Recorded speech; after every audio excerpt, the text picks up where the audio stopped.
Hey guys, what's up? Con the Music Fanatic here, coming to you guys with another video. This time it's it's basically the second time I've done this. It's going to be showing my vinyl collection. I haven't done this in a while, and I have a grand total now of about 160 vinyl records. So I thought, hey, why not update the people with what I have?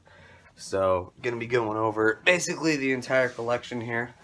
This video is probably gonna be very fucking long, but yeah, so wasting no time, starting off, we have AC/DC, Dirty Deeds, Done Dirt Cheap,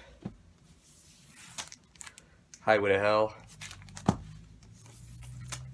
Back in Black, we got Alice Cooper's Greatest Hits, Arcade Fire, Funeral, the Arctic Monkeys, whatever people say I am, that's what I'm not, Avenged Sevenfold, the White Album, or just the self-titled album. Then we got the Best of BTO, the Bachman Turner Overdrive, an album I've actually never really listened to.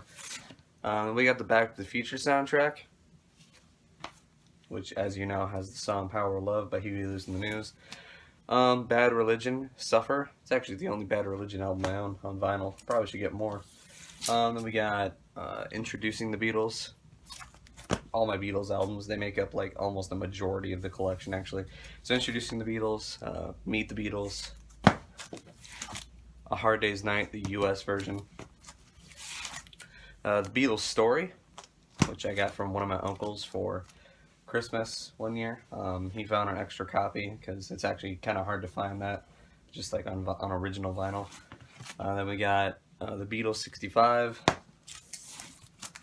the early Beatles, which is basically the exact same album as Introducing the Beatles or Please Please Me, but with the order of the songs kind of mixed up.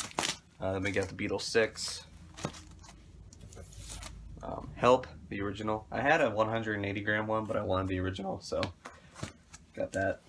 We got a Rubber Soul, which is actually the first Beatle album that I ever owned on vinyl. Yesterday and Today. If I could find the Butcher cover of that album, that'd be fucking fantastic, but I don't know if I want to drop $300 on an album. We got my second favorite Beatle album, Revolver, Magical Mystery Tour. The movie sucks, but the soundtrack is good. Then we got Sgt. Pepper's Lonely Hearts Club Band, which is called the best album of all time, but it's not even my favorite Beatle album. I mean, it's a fucking amazing, fantastic album, but, you know, personal preference. Then we got the White Album, which turned 50 last year. Then we got my favorite album of all time. I said it in the first video that I ever made. I've said it many times before. Ever since the first time I heard Abbey Road by the Beatles, it has continued to be my favorite album of all time. And for me, this album defines music, basically. And nothing has ever, and in my opinion, probably never will, top it. After that, we got the Hey Jude album, which is basically a greatest hits album, but has like songs that were new back then, like has Hey Jude on it, but then it has like Revolution, I think was a new song at the time actually.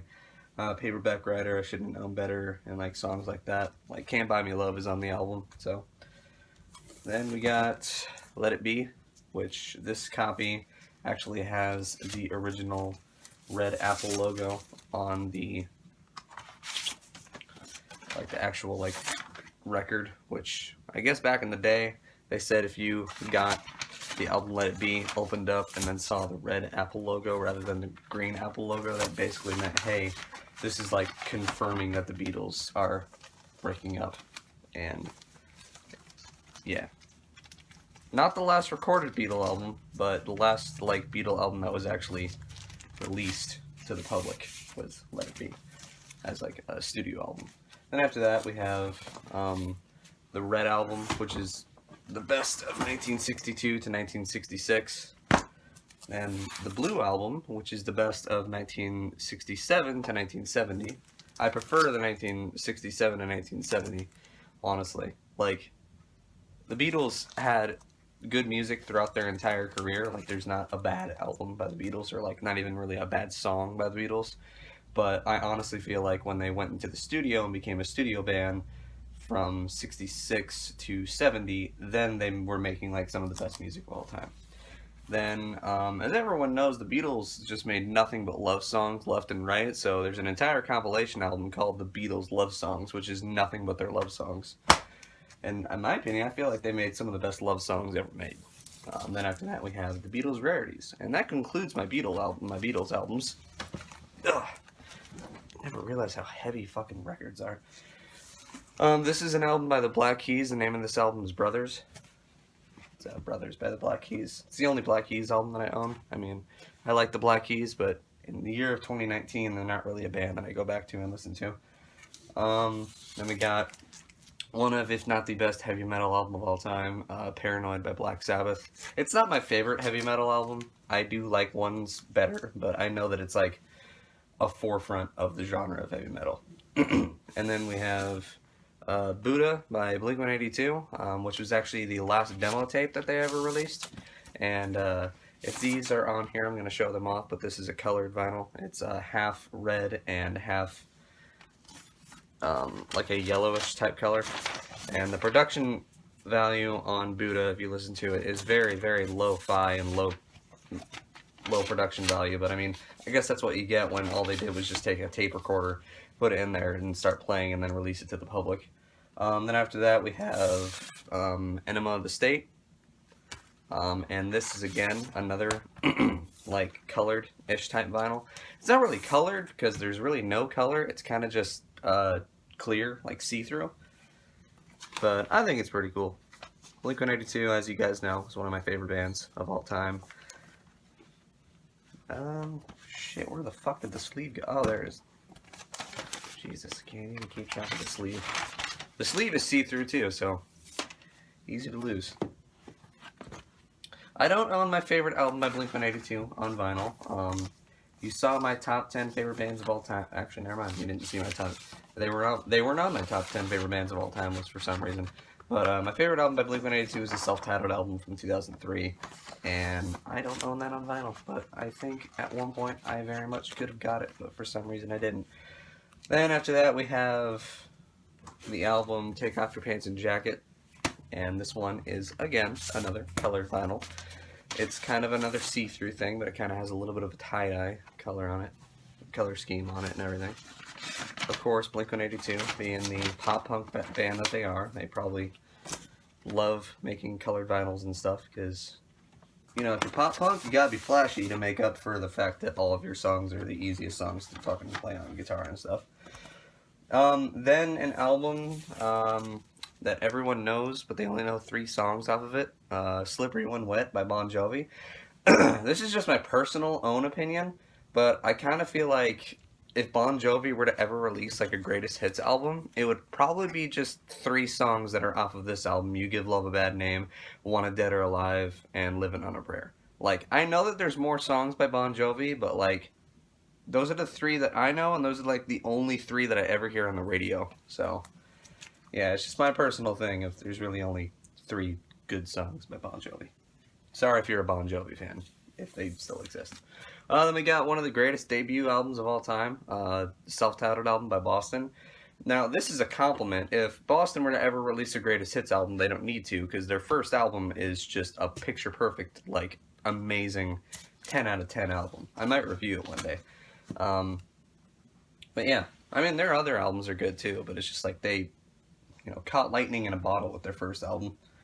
Then after that, we have Candio by The Cars. And then Heartbeat City. Then it was called the best album of 1980, but it was released in 1979, London Calling by The Clash. After that, we have my one and only Coldplay album, which is A Rush of Blood to the Head, which, like, this album is amazing. Parachutes by Coldplay is also good. I like X and Y. I actually like Milo Xyloto, but Coldplay sucks now, honestly. They are just another bland radio rock band. I mean, they kind of were to begin with, but like they were the good one. Then after that, we have Death for the Whole World to See. They're a proto-punk band from the 1970s, and yeah, it was basically before the genre of punk rock came into the stratosphere and everything, and this album was released, and it is quite a listen. only 7 songs long, but those 7 songs are actually pretty freaking awesome. So you should listen to it sometime because it's a quite good album. After that, we have Machine Head by Deep Purple. Then we have another Deep Purple album, the album Burn. Def Leppard, Pyromania. Hysteria, which back in the day when this album first came out, my dad actually got it, I think, on the day that it came out, on cassette of all things, but yeah. Then we have the self-titled album by The Doors. And my favorite album by The Doors, Strange Days. Earth, Wind, and Fire, I Am. I thought I had September on it, but apparently it was just on the recording session for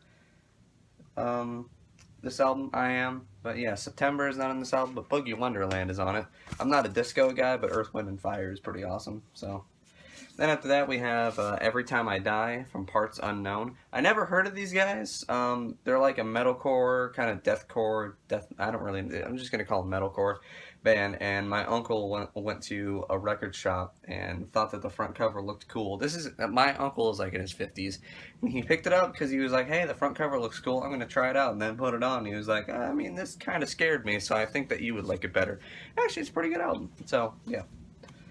After that, we have one of the greatest albums of all time, but one of the fucking just rumors by Fleetwood Mac, and just like amazing album. But if you know the history behind the recording of this album, you know that like, geez, the fucking, you know, the things between the band, like the breakups and all that stuff that happened, and like basically the album was made and everything, but like the whole recording session for it was just nothing but drama the entire time. Then we have Fleetwood Mac's greatest hits. Then we have basically every single album by the Foo Fighters minus 2. So we have self-titled album, which if you watched my first vinyl collection video, you'll know that I got Avenged Sevenfold's white album, or self-titled album, instead of that one, and then I found it one day, and I was like, I didn't get this, I need to get this. Then we have The Color and the Shape, which is actually my second favorite album by the Foo Fighters. After that, we have There's Nothing Left to Lose. The only reason why that's annoying when it falls is because these things are not exactly the lightest things on the planet, and it's a that. So There's Nothing Left to Lose. One by One. Then we have Echo, Silence, Patience, and Grace. The Foo Fighters' Greatest Hits. Obviously, it's by the Foo Fighters. It's still in the chronology. Then we have my favorite album by Foo Fighters, Wasting Light. And then Sonic Highways. And I got the Infinity cover because the only state that's closest to me is Chicago.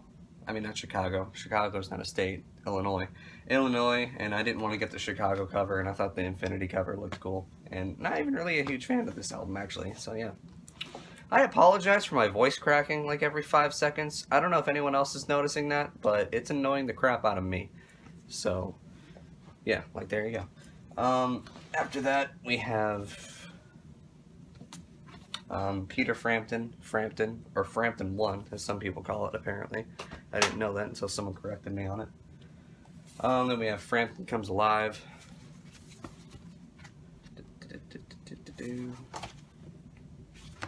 Then, of course, Green Day is my favorite band of all time, so I gotta have some Green Day albums on vinyl. We got Kerplunk, an album that turned 25 this year.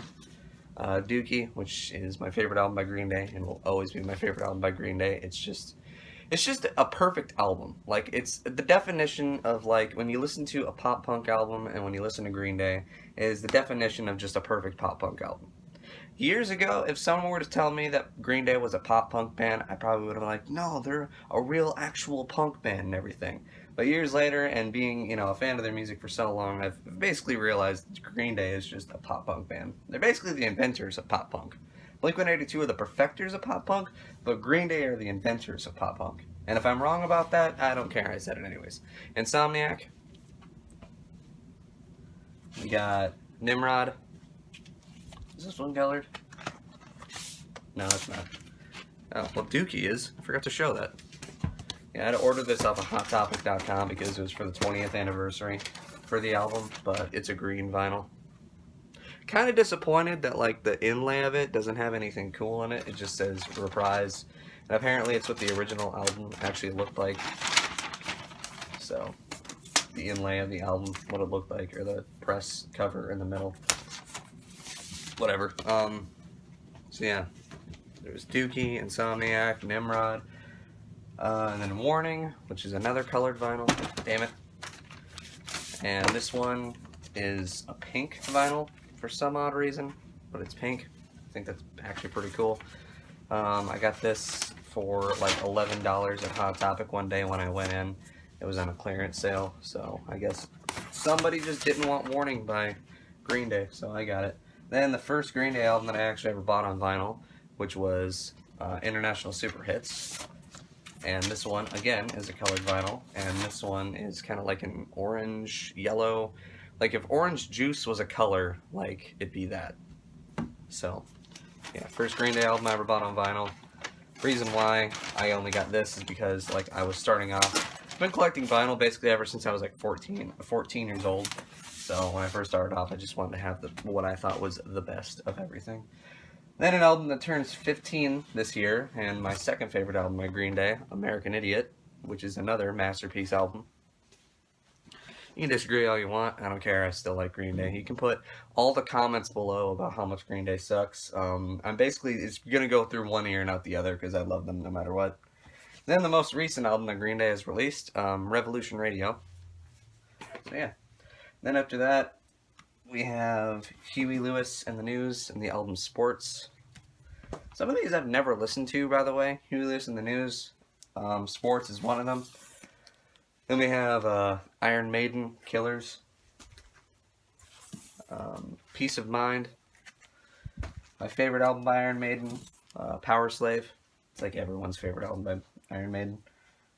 Then we got Live After Death. It's a live album. What do you know? Then we have Somewhere in Time. After that, there's the Jay Gills Band, Freeze Frame. I really only have this album because Centerfold is on it. Like, I'm pretty sure Jay Gills Band has, like, other really good songs, but, like, Centerfold, that song is just, like, one of those songs that if I listen to it, it immediately puts me in a good mood. So, yeah. After that, we have Michael Jackson, Off the Wall. I don't want to take it out of the... Fuck, I'll do it. But, yeah. It's one of those... That's the full image. Do-do-do-do-do. Awkward silence. Do-do-do-do-do. Awkward silence. Do-do-do-do-do. Awkward silence. Can't get in the fucking plastic. There, if you force your way into it, sometimes it'll go. That's what she said. What? So Off the Wall, Michael Jackson. Then the former best-selling album of all time, Thriller. And now the Eagles' Greatest Hits is #1.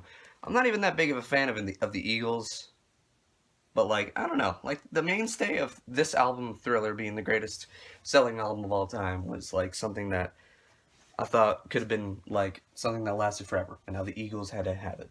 I missed this guy when he came to Omaha a few weeks ago, or like a few days ago. It's Elton John's Goodbye Yellow Brick Road. I'm really disappointed I didn't get to see him, because now I'll never get to see him ever. So yeah. Then we have Journey, Frontiers. And then, of course, because everybody basically on the planet knows it, Journey's Greatest Hits. After that, my one and only album by Kiss, which is Kiss Alive 2. I don't even know Kiss Alive 1. I did have Destroyer, but I traded it with somebody for a Metallica album. So, yeah. This is one of my most recent purchases. It's Kendrick Lamar's Good Kid, Mad City. Surprisingly enough, this actually marks the very first rap album that I've ever bought on vinyl. Every other one that I've bought is like a rock album or a pop album or something like that. This is the first ever hip-hop album I've ever bought on vinyl. And I made a really good choice because I wanted to get To Pimp a Butterfly because it's my favorite album by Kendrick Lamar and probably the best album released in the 2010s. But, yeah, so got this Good Kid, Mad City. It's a phenomenal album. If you haven't listened to it, you very much should. Then every single album by Led Zeppelin. So we have Led Zeppelin 1, The only one I have an 180 gram reissue, by the way. Everything else is like an original or something like that. Then we have Led Zeppelin 2, which is a certified gold record, one that I bought. The Spinner album, as I call it, Led Zeppelin 3. You know, the album is half acoustic and then half electric. Then one of the best albums ever made, Led Zeppelin 4, which has Stairway to Heaven on it, which everyone who is living and breathing has probably heard that song. Houses of the Holy. And we got Physical Graffiti, another phenomenal album. Probably my least favorite Led Zeppelin album, just because like there's nothing special about it. It's kind of boring. Presence, not a huge fan. Then we got Into the Outdoor. I'm not editing this, by the way. This is all one cut. Editing takes too long. Fuck it. Then we got Coda, and then there's one more album by Led Zeppelin that I need to show off. It's a compilation album. You probably know where I'm getting at. It's basically the compilation album that was released by Led Zeppelin. It's a 4-record set. That's fucking $80 when I bought it, and then 2 days later I found another copy of it that was only $40. There's Mothership, which is actually just in a drawer somewhere, so that shows you how much I actually really care about the album. Like, I bought it years ago for like $80 and haven't played it in forever. Oh yeah. Since I haven't made videos in a while and everything, and I'm a huge fan of Led Zeppelin, you probably want to know what I think about Greta Van Fleet. Opinion about Greta Van Fleet. It's not that they sound like Led Zeppelin, it's that they only sound like Led Zeppelin. That's my problem with them. So then we have one of the first, if not, I think the first, no, this isn't the first album. One of the first albums I got on vinyl, Linkin Park, Hybrid Theory. I know I'm really late on this, but rest in peace, Chester Bennington. It happened 2 years ago, but I had never made a video about it, so, yeah. And we got one of my favorite heavy metal albums, or progressive metal, whatever you want to call these guys, Leviathan by Mastodon. Amazing album. And we got Paul and Linda McCartney and the album Ram. For some reason, the only solo Beatle album that I own on vinyl.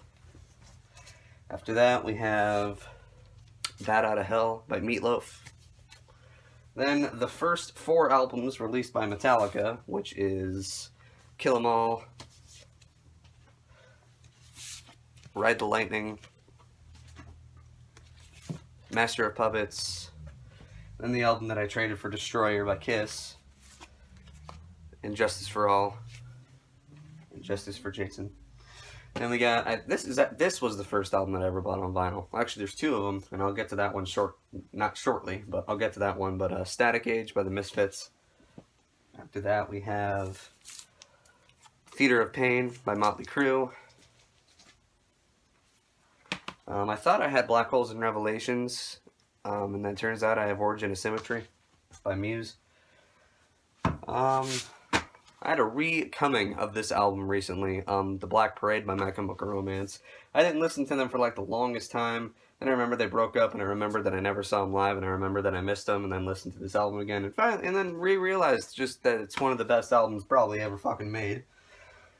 After that, we have Nirvana, Bleach, the first album released by Nirvana. And then, I have a gripe about this album that I'm going to share. I've had this album for years, and I'm still pissed about it. It's Nevermind by Nirvana, which in my opinion is the best album in the 1990s. This one right here, this label, looks fine. Other side, what the fuck happened? Like, I can't listen to the song Something in the Way anymore, which sucks, because it's one of my favorite songs off of the album. But I bring that up every single time that I show off this album, but like, I want to know the person who was pressing the labels for the album, Nevermind, that day, like, what the fuck happened? Like, why did you just decide, oh, this is fine? Like, shitty fucking job. Like, what the hell? After that, we have the rest of them, which is Pink Floyd's The Dark Side of the Moon, which is probably the most listened to album that I own on vinyl. Probably played it more than all the other ones. Then we have Momentary Lapse of Reason. The Pixies, Doolittle, which BestEverAlbums.com calls this the best album of the 1980s. It was released in 1989. Like, I love the Pixies and I love this album, but to like For this album to define the entirety of the 1980s, I think is stretching it just a little. I might see them live with Weezer, by the way. We have Queen, Sheer Heart Attack. For news of the world, I don't own A Night at the Opera, which has Bohemian Rhapsody on it, but I probably should.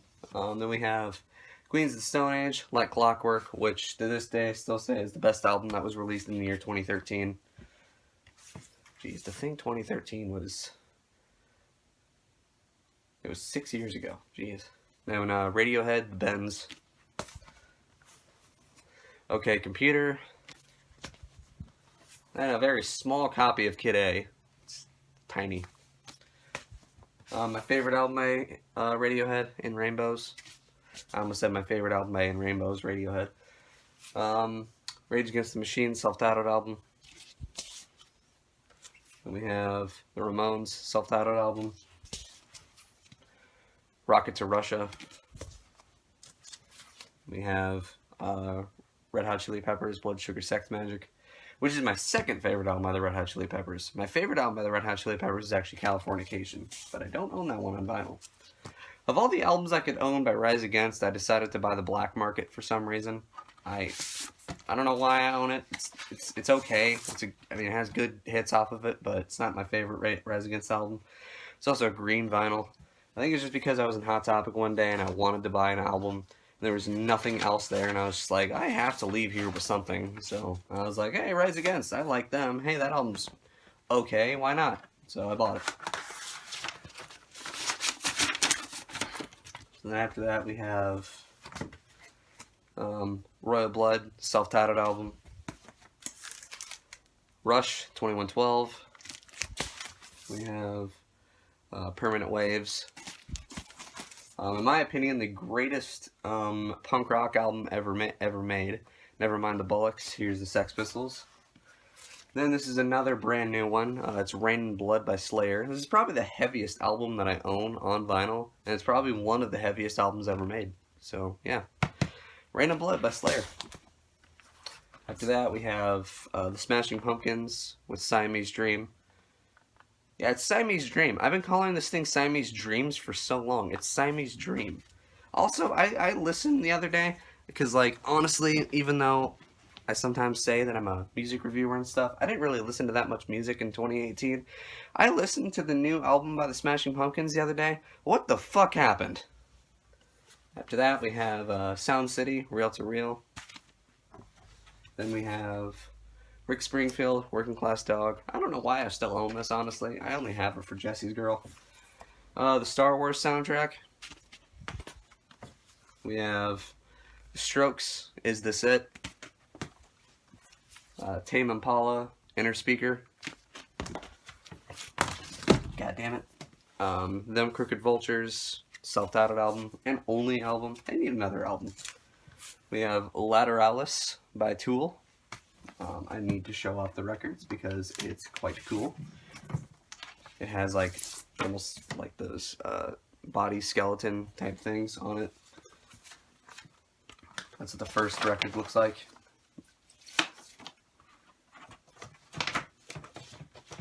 Well, you're just gonna have to sit there in silence. I know this video is almost 30 minutes long. Second one.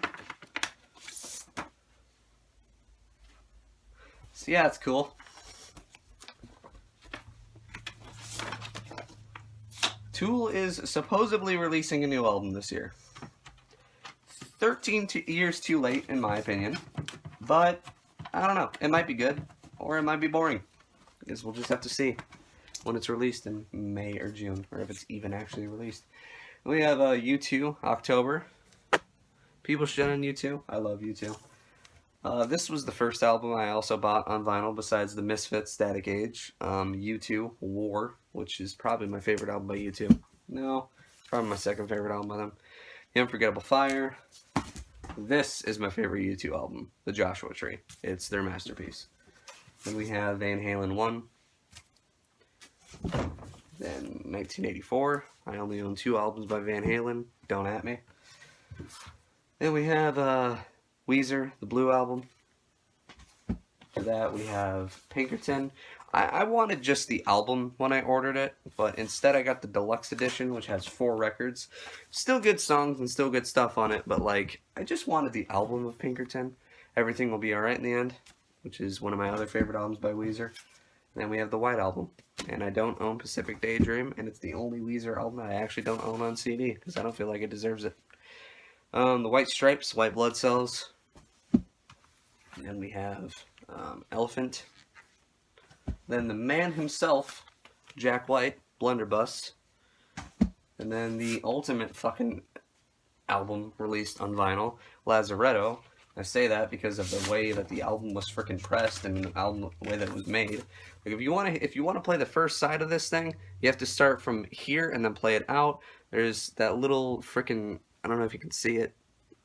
Lighting over here is bad, but like there's a little hologram of an angel that like is in there when you spin it, and then on the labels of the vinyl, the labels have songs in them. The second side is made to look like a 78 record and goes all the way up until here and doesn't stop. And then the song Just One Drink, you can actually lift up the needle and hear an acoustic version or an electric version of the song. Like, they fucking put their goddamn work into this album when they made it. When they pressed it in his Third Man Records pressing label thing. I don't know where I was getting at there. Then after that, we have The Who with Tommy. One of the best concept albums ever made. The Who's Next, which is my favorite album by The Who, and everybody else's. Meaty, Beady, Big, and Bouncy, which is a greatest hits up until I think when Who's Next was released, or Tommy. Then the Tommy movie soundtrack. Then after that we have Face Dances. I can't remember the name of the album because it's okay. And then finally, last but not least, we have Eliminator by ZZ Top. So yeah, that's all 160 albums that I own on vinyl. So yeah, if you enjoyed this video, hit the like button. Make sure to subscribe. I'm thinking about kind of maybe getting back into like reviewing albums and stuff. So if you'll be down with that, like hit the like button. Let me know in the comments. Let me know albums that you want me to review. And yeah, that's pretty much it. 3, 2, 1. I'm done. And subscribe.